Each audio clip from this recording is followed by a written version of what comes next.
If you're like me and have stumbled across this perfect town to transform, then I have 5 easy steps to improving any town.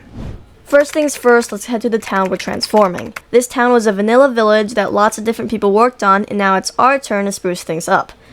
The very first thing I'm going to do, and recommend you doing as well, is roadwork. I'm going to be renovating these old paths and creating new ones. Despite just being a walkway, paths are key to any town and can really add to the village. When planning your pathways, consider these 3 things: curvature, palette, and width. Depending on how you want your town and path to feel, these things will change. For a small resident town, I might do a winding dirt 3-block wide path, while for a larger town, I might do a straight stone 5-block wide path.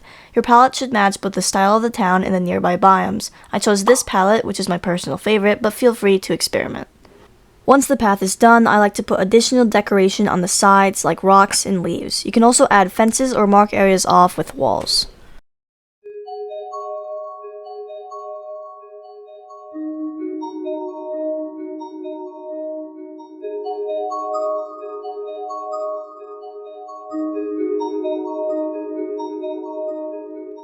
With that done, let's move on to the second thing: greenery. Bushes, trees, literally anything nature.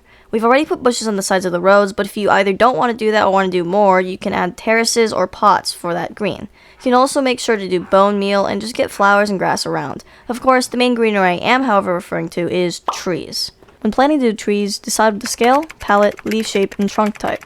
Just like with paths, scale and palette might vary depending on the style of the town and the surrounding biomes. For leaf shape, choose between a more round, horizontal, or vertical shape. Make sure you keep in mind what palette you're using. In other words, don't do a horizontal spruce tree. Next, think about the trunk. These all divide into 2 categories, which I'll call the central trunk and the double trunk. As you may have guessed, the former has one main trunk going roughly straight up, and the latter branches off into 2 main side trunks. Both of course may have more branches, but is foremounted around these main types. After building your main trunk, go ahead and add more side branches with logs and or fences.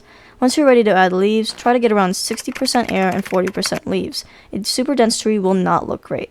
To get that area effect, I tend to use a bunch of fences in between leaves and try not to have more than 2 leaves directly adjacent to each other. Once I'm done, I also like to add fallen leaves on the ground. And in case you were wondering, these are the 4 trees I used in the town itself.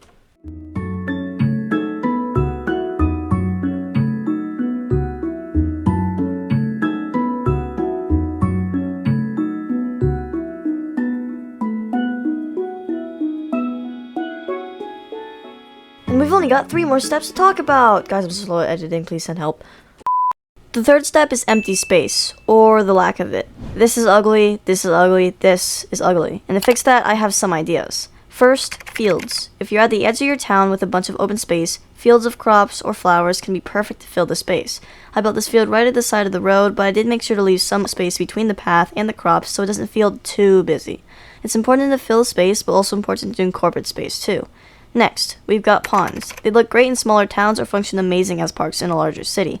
When building a pond, I typically like to add a border of stones and mix in various materials under the water. Be sure to bone meal the floor for seagrass, add kelp, as well as lily pads, lanterns, and even coral. Thirdly, there are plenty of other great ways to fill the space with small builds, such as this merchant cart I made or this well. Other examples could be a fountain, parks, or small sales stalls. That's a mouthful.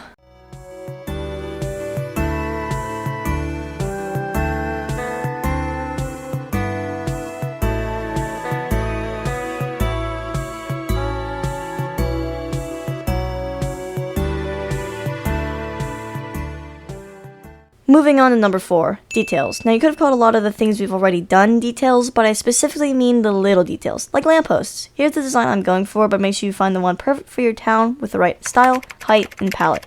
Once you scatter these about, you can also add some of these, I don't know what they're called, but let's call them hanging plant posts. In addition, I like to add benches, barrels, and mini carts.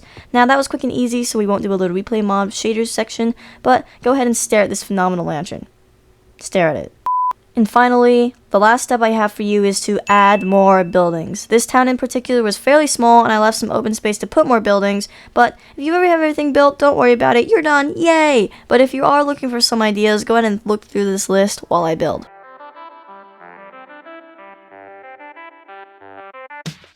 And with that, we've officially finished this transformation. Here are the final results, but if you've made it all the way to the end of the video, thank you so much. I hope you found it helpful, and if you did, feedback would be much appreciated down in the comments. And while you're there, why don't you hit the subscribe button? Stay tuned for more tutorials, and have a great day.